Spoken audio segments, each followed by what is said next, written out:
our expansion, we built a couple of Jerry's. We had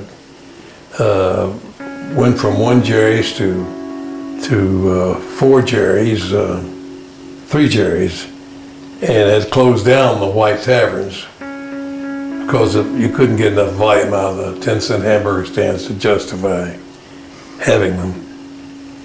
And Reuben Frisch, the brother of the Frisch's restaurants in Cincinnati, came in to see us, and he said, "We would like for you to sell us your restaurants and franchise with us." He said, "Well, if you don't, we'll run you out of town, because we'll build all our Frisch's here and just, with our advertising capabilities, run you out." And I said, "All right, that's fine. As far as I'm concerned, let's just have a little run around and see how you run us out of town." And Jerry and I said, "Okay, we'll just stay like we are." So then we began to figure out how could we amass enough dollars for advertising, because Frisch's was on TV, and that was a powerful thing in those early years. And we thought the only way we could do that would be to franchise, because we couldn't afford to build restaurants. So we franchised in all communities around Lexington that would be within the range of a Lexington TV station that just opened up.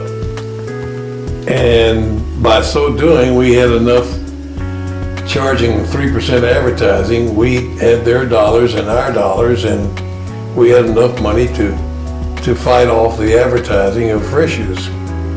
And Frisch's built 2 other locations in town, and that was the end of Frisch's. And we kept moving forward. And we had at one time 74 Jerry's in 7 states, and we're doing very well. But the drive-in side of it, people weren't wanting people to bring their food to the car as much as they had before. And on top of that, we thought that coffee shops might be a better approach. So we began to drop the drive-in and just go for coffee shops. And that worked out very well. But then a few years later, there up jumps McDonald's and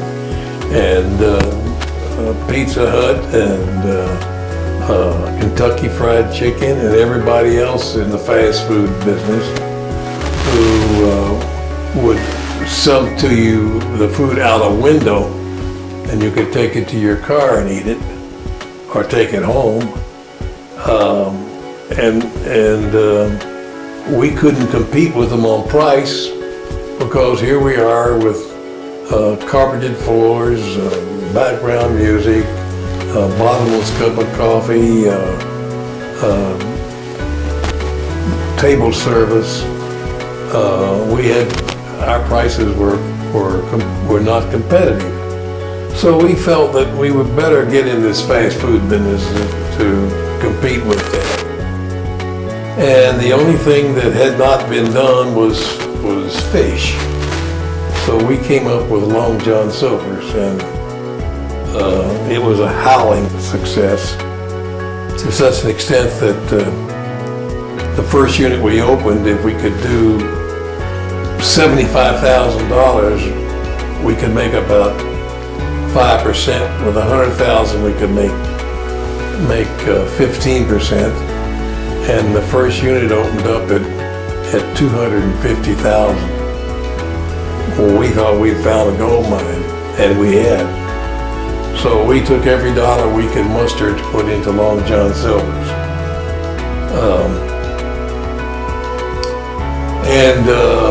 Long John Silver's grew to be over 1,500 restaurants, and there wasn't enough codfish available to supply more restaurants, and we were looking for a better, an alternative fish, which we couldn't find one that suited us that much.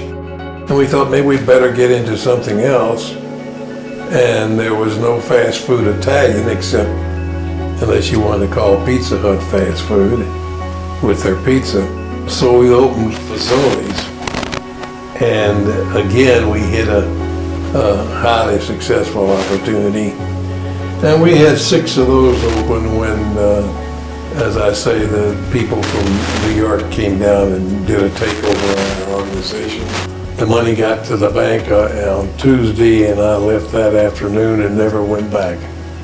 So that pretty well tells the story of 45 years of food service business.